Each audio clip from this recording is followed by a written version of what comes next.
Volviendo a las Raíces es presentado por Frontier Strategies.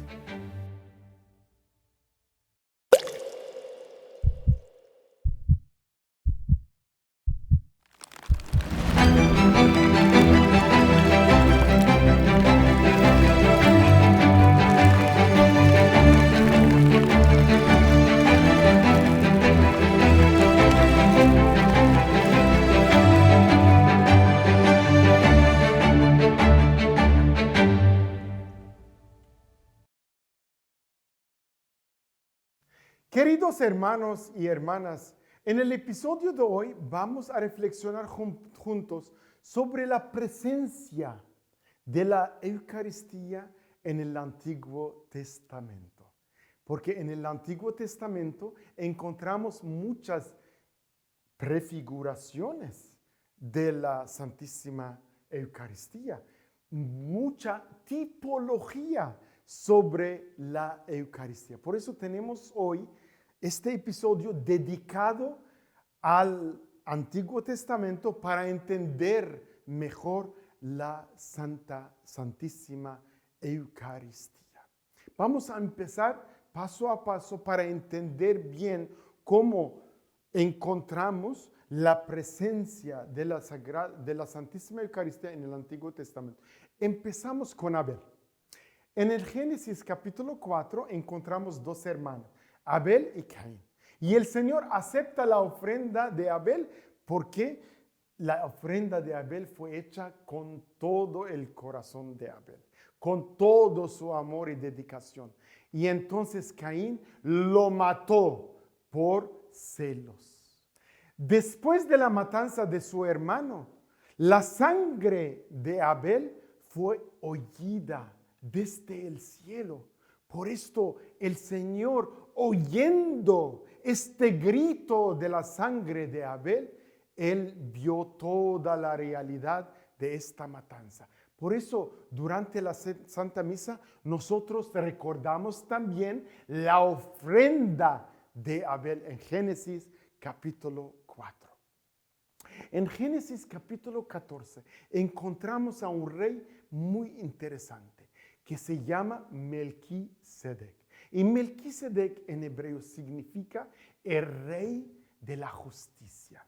Y este señor, este rey de la justicia, era rey de una ciudad de Salem, significa Jerusalén, la ciudad de la paz.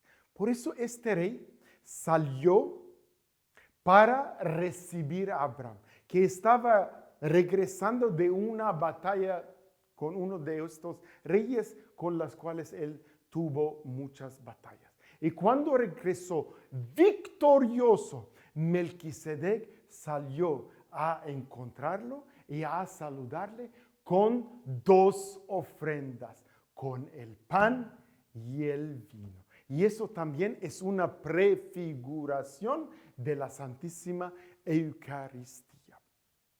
En el capítulo 22 del Génesis también tenemos la historia de Abraham y Isaac, su hijo. Cuando el Señor le pidió a Abraham de ofrecerle a su hijo Isaac, Abraham claramente aceptó la propuesta del Señor. Y él estaba listo para matar a su hijo, para ofrecerle al Señor. Entonces el Señor intervino para salvar la vida a Isaac. Y la vida también a Abraham, de su amargura, de su tristeza, porque era su hijo único. Y eso también simboliza, es una prefiguración de Cristo, que el Padre nos entrega a su Hijo y nosotros hemos matado al Hijo, pero el Hijo nos perdonó todos los pecados y se hizo pan del cielo claramente. Entonces nos dio su cuerpo y su sangre para alimentarnos. La misma cosa pasa también entre Abraham y Isaac. Abraham estaba listo para obedecer al Señor hasta el fin, pero el Señor intervino y lo paró y lo dio un animal para ofrecerle al Señor. Eso es el Génesis capítulo 22. En el Éxodo capítulo 12 tenemos la historia de la Pascua judía, donde el Señor dice a Moisés de prepararse para salir de la tierra de Egipto, para liberarlos de la esclavitud de Egipto. Primero le dio a su pueblo un ritual muy preciso y muy específico de matar a un cordero, pero un cordero sin defecto, un cordero que tenía solamente 1 año, pues joven, muy joven, y un cordero para consumir el cordero. Y con el cordero también había 4 diferentes copas de vino para dar gracias al Señor por la liberación. Y entonces el cordero y el vino formaban parte de la Pascua judía, que también Jesús lo celebraba múltiples veces. Y Jesús estableció la nueva Pascua, la Pascua cristiana con su muerte y resurrección, cuando antes de su muerte estableció la Santísima Eucaristía. Entonces, el cordero tenían que matarlo. Y con la sangre del cordero tenían que poner esta sangre como aspersión de la sangre sobre todas las puertas de los israelitas para que el ángel de la muerte pasara por encima de sus casas y no matara a los israelitas, sino solamente a los primogénitos egipcios. Y así, entonces animar al pueblo de Dios que el Señor está siempre con ellos. Él va a mandar a Moisés como líder espiritual de todo el pueblo para llevarlos a la tierra prometida. Ellos observaron este ritual precisamente y cuando lo hicieron, entonces salieron de la tierra de Egipto para llegar a la tierra prometida, pero tenían que consumir el cordero. Por eso cuando nosotros vamos a Santa Misa, tenemos que consumir a Cristo en su cuerpo, en su sangre, para tener vida nueva, para recibir a Dios mismo en nosotros, para que Dios mismo permanezca en nosotros. Pero también hay una circunstancia, un evento muy interesante que prefigura también la Santísima Eucaristía en el libro del Éxodo capítulo 16, donde se habla del maná.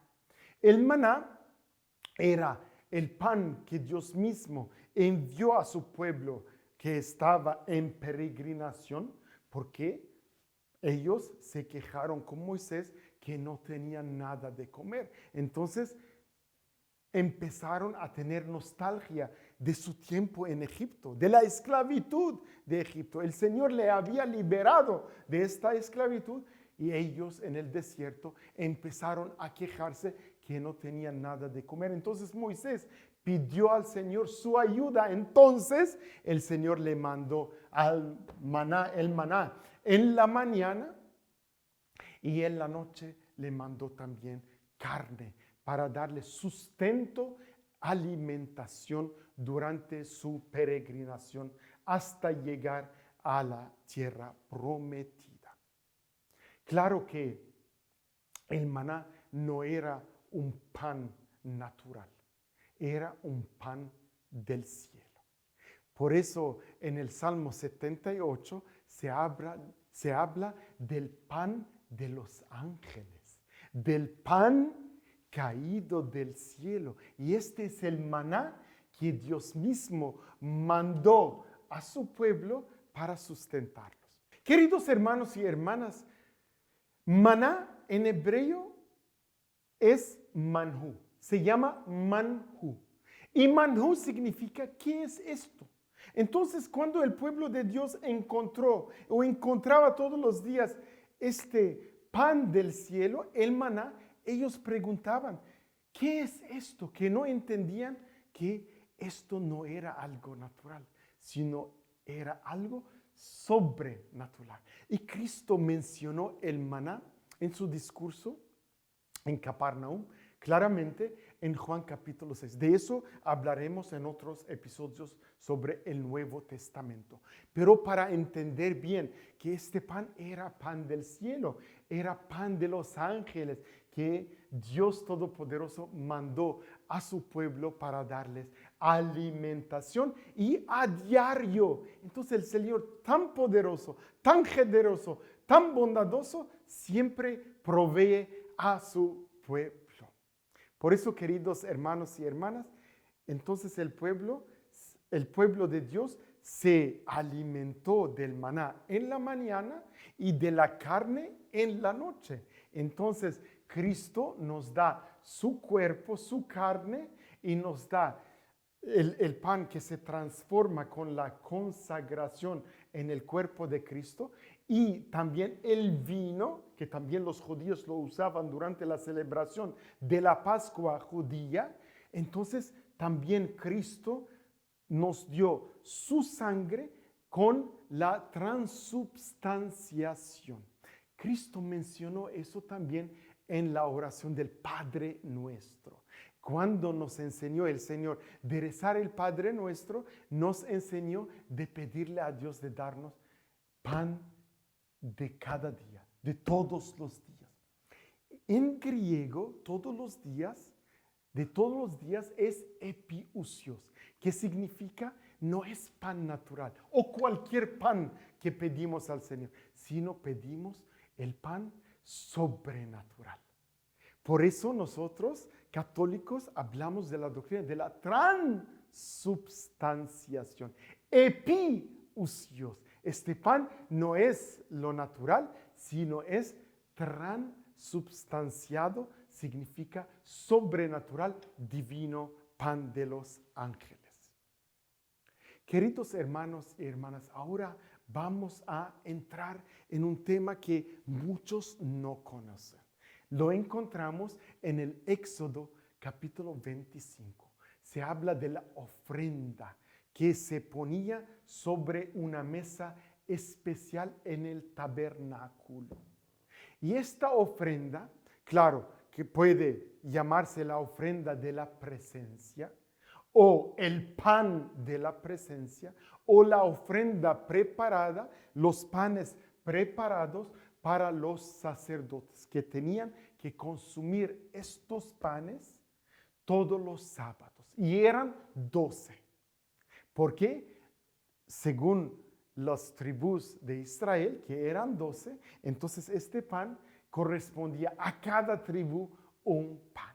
Y esto se conservaba, se preparaba, se conservaba en el santuario. En el Éxodo capítulo 25, el Señor pide a Moisés de poner en el santuario el arca de la alianza. El arca de la alianza contenía el maná, contenía también los mandamientos y contenía también la vara de Aarón. Y también con eso la menorá. Entonces la menorá la vemos con 7 velas que ponían los judíos para alumbrar el santuario. Eso también es también un símbolo del Espíritu Santo. Y también tenían allí preparados, pidió el Señor a Moisés de preparar los panes de la ofrenda o el pan de la presencia. El pan de la presencia en hebreo se llama Lechem Hapanim. Lechem Hapanim significa claramente la presencia de Dios, significa también la presencia de la cara de Dios. Entonces, la presencia de Dios mismo con su pueblo.